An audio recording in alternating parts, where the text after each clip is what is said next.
Люблю глаза твои, мой друг. С игрой их. Stalker wasn't just a science fiction film, it was a spiritual odyssey through despair, faith, and the toxic aftermath of human ambition. Behind its slow, hypnotic beauty was a production cursed by chaos. Ruined footage, poisoned landscapes, and collapsing morale nearly destroyed everything. What emerged was a miracle born of pain and obsession. Here are 20 weird facts about Stalker, and stay tuned for a bonus fact that will make you see the zone in an entirely new way. The first version of Stalker was almost completely lost. Months of filming disappeared when the film stock returned from the lab ruined beyond repair. Tarkovsky watched in silence as the dailies revealed nothing but fog and scratches. It wasn't a setback. It was annihilation. The crew had to return to the desolate locations and begin again from scratch. Imagine rebuilding every shot, every movement, every emotion twice. That disaster reshaped the entire tone of the movie. What began as a mystical thriller became a haunted meditation on failure and faith. Stalker was literally reborn from the ashes of its own destruction. Tarkovsky's first cinematographer, Georgy Rarberg, clashed with him at every turn. Rarberg accused Tarkovsky of madness, while Tarkovsky believed Rarberg lacked vision. Their creative war infected the crew, dividing loyalties. When the ruined footage arrived, Tarkovsky seized the moment to fire him. A new director of photography was brought in, and the entire visual language changed. Shadows lengthened, time stretched. The zone became a place of paralysis rather than adventure. That firing wasn't just a personnel change, it was a philosophical purge. The two men never worked together again, and Rarberg's footage was buried like a ghost of an alternate universe. The zone was no movie set, it was real ruin. The crew filmed among abandoned power plants, rusted pipes, and poisoned rivers in Estonia. The chemical stench hung in the air like invisible smoke, where cast and crew waded through oily water that shimmered with industrial waste. Tarkovsky called it authentic atmosphere. Others called it slow suicide. The landscape itself became a living force that shaped performances. Every cough, every squint, every shiver you see on screen is real. The actors weren't acting. They were surviving inside a world that was quietly killing them. Illness shadowed the entire production. Tarkovsky, his wife Larisa, and several crew members later developed severe lung and respiratory diseases believed to have stemmed from the toxic locations. The haunting stillness of the film hides the fact that everyone was breathing danger. During the rain sequences, the crew joked grimly that the water burned. It wasn't metaphor, it was chemical runoff from nearby factories. Decades later, some of those who worked there were gone far too young. When you watch Stalker, you aren't just seeing a film about decay, you are seeing a film that was decay. Tarkovsky was obsessed with time. He told his actors that every moment must stretch until it hurts. The film contains fewer than 150 shots across nearly 3 hours. Each take ran endlessly with the camera motionless while dust drifted and water rippled. The actors had to stay perfectly still sometimes for minutes. It wasn't direction, it was hypnosis. Tarkovsky believed that time itself was the real protagonist of Stalker. Every pause, every breath, every drop of water demanded patience bordering on spiritual surrender. What we see as slowness was in truth endurance captured on celluloid. The screenplay of Stalker was rewritten so many times it became almost unrecognizable from its source material. It began as an adaptation of the Strugatsky brothers' novel, Roadside Picnic, but Tarkovsky dismantled it piece by piece until only the ghost of the original story remained. What was once about alien artifacts became a philosophical parable about hope and futility. The writers rewrote scenes daily on set, reshaping dialogue to fit Tarkovsky's shifting moods. Some mornings, entire pages vanished. Other days, he demanded silence instead of words. The actors never knew what version of the story they were filming. It wasn't a script anymore, it was a living organism mutating under Tarkovsky's will. In that constant rewriting, the line between fiction and faith blurred forever. The music of Stalker does not behave like a traditional score. Composer Eduard Artemayev built it from electronic pulses, distorted instruments, and manipulated environmental sounds. Tarkovsky wanted music that felt like the wind dreaming of machinery. The result was not melody, but atmosphere, slow vibrations that seep into the bones. He rejected early orchestral attempts, demanding something that sounded born from the zone itself. Artemiev recorded the hum of wires, the drip of water, and the metallic echo of empty halls, then merged them into one endless sigh. What we hear is neither soundtrack nor silence, it is the zone breathing. That choice gave Stalker its alien calm, its sacred unease, and its unique power to make audiences feel both lost and strangely at peace. Disaster struck even before the cameras rolled. The first location in Tajikistan was destroyed by a massive earthquake that buried sets and crushed equipment. The crew escaped shaken and scattered. It seemed like an omen, and Tarkovsky took it as one. He moved the entire production to Estonia, a colder, bleaker landscape that would later define the film's mood. The new terrain was flooded, rusting, and unwelcoming, filled with unstable ruins that could collapse at any time. Every tracking shot became a risk, but Tarkovsky thrived on it. He believed that chaos was part of creation, that beauty could be mined from decay. That earthquake did not just alter geography, it forged the fatalistic tone that would make Stalker feel like prophecy. Tarkovsky's relationship with Soviet authorities was a battle of wills. The State Film Committee Goskino demanded a simpler narrative, a story about science and exploration. Tarkovsky delivered mysticism, despair, and moral paralysis. Studio executives called it incomprehensible. He called it truth. They wanted clarity. He gave them fog. Each meeting became an interrogation. Tarkovsky refused to cut or explain anything, insisting that audiences must feel confusion to understand faith. He once said that compromise was a form of death. Somehow he survived censorship through sheer stubbornness and quiet genius. The final version was not the movie the government expected, it was the one Tarkovsky needed to make.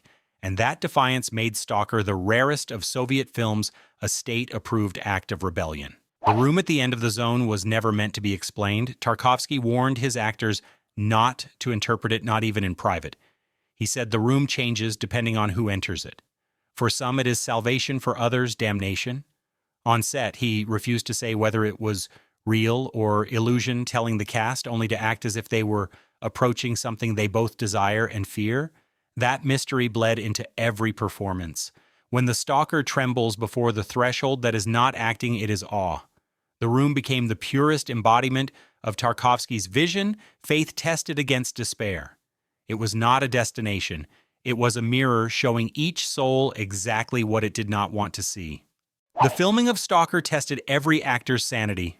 Long takes required perfect stillness and emotional control for minutes on end. Any mistake meant restarting the entire scene. Actors spent hours lying in cold water, staring into the distance, waiting for Tarkovsky's quiet command. He demanded truth, not performance. Many broke down in exhaustion, whispering lines with trembling lips. Tarkovsky believed only suffering could purify art. On set, silence was law, and every sound echoed like confession. The zone was no stage, it was a state of mind. By the time shooting ended, the actors had given more than performances, they had given pieces of their souls. What looks serene on screen was born from relentless endurance and quiet human collapse. Tarkovsky treated nature like another actor demanding it obey his will. He would wait hours for the wind to move grass in the right rhythm or for clouds to drift across the sky in perfect shape. Crew members begged him to use fans or effects, but he refused, saying only real wind could carry real spirit. Some days they waited from dawn until sunset for one gust. He called those moments divine cooperation. The zone's power came not from design, but from patience. It was not manipulation, it was surrender. Every ripple, every breath of fog is genuine time captured on film. That reverence for chance. You turned the environment itself into the soul of Stalker. The tension between Tarkovsky and his lead actor Alexander Kaidanovsky nearly tore the production apart. Kaidanovsky wanted realism and clarity, while Tarkovsky chased metaphysical mystery. They argued in whispers that could be felt across the set. Tarkovsky told him to play the stalker as if he were already dead yet still walking. Kaidanovsky hated the vagueness, but followed orders out of respect and fear. Their battle created electricity between camera and subject. The actor's haunted eyes came from genuine frustration. He once said he never understood what the zone meant, and that made his performance honest. It was not harmony that birthed greatness on Stalker, it was conflict contained within silence. Stalker's color palette shifts like memory itself. The world outside the zone is drained of color, filmed in sepia that resembles rust and dust. Inside the zone, color explodes with greens, golds, and soft blues. That change was not just visual design, it was a statement about hope decaying into illusion. Tarkovsky refused to use filters, insisting the transition must feel natural, as though the zone itself breathed color into dead life. The effect is hypnotic. Audiences feel they have crossed dimensions without realizing how. It was not fantasy, it was awakening. The border between monotony and miracle is painted in light and shadow, and that is why Stalker feels both dream and reality at once. Editing.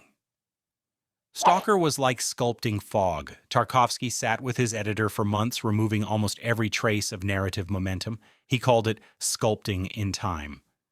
Traditional pacing died in the cutting room, replaced by rhythm born of silence. Every pause was deliberate, every slow pan a prayer. Studio officials begged for faster cuts, but Tarkovsky believed that rushing would destroy the spell. He said cinema should not entertain but transform. The final structure moves like a dream, where logic dissolves and emotion takes over. It is not montage but meditation.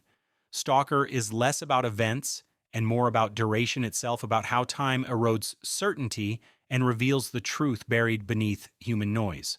Tarkovsky's directing style bordered on the mystical.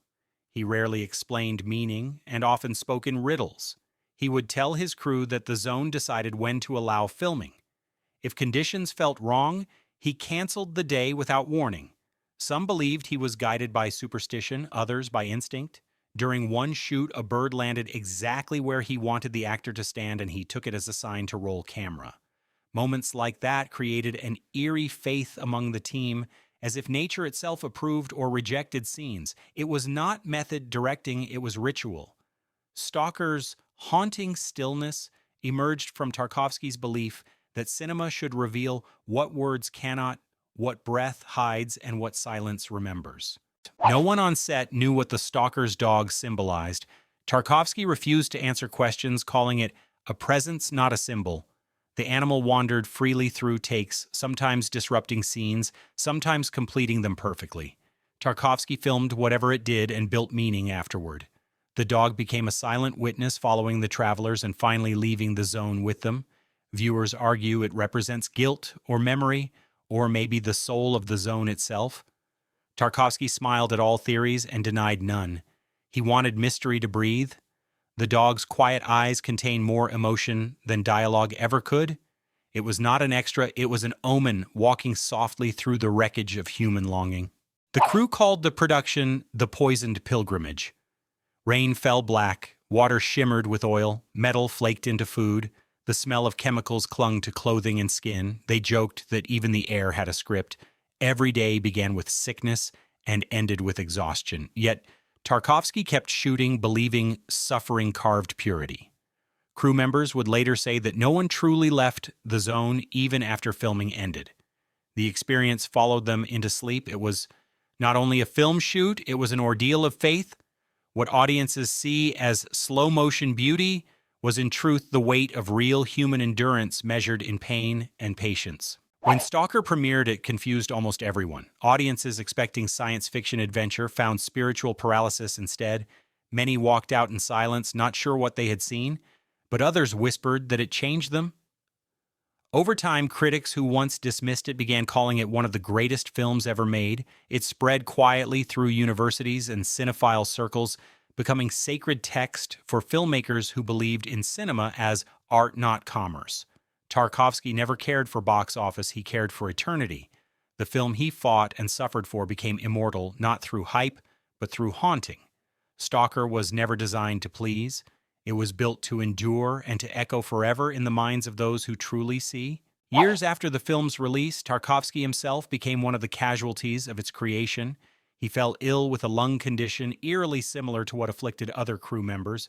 Many believe the polluted locations poisoned them slowly. Tarkovsky continued to work, but his health declined until he died in exile a few years later.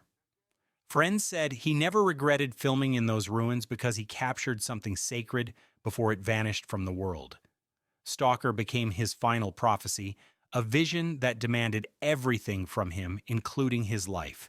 It was not tragedy, it was transcendence. The zone claimed its maker and in doing so gave birth to a masterpiece that outlived them all. Bonus fact: in the film's final scene, the child moves a glass across the table without touching it. No effects were used. Tarkovsky instructed the girl to breathe softly toward it and filmed the moment with absolute stillness. But something strange happened. The glass moved farther than physics should allow.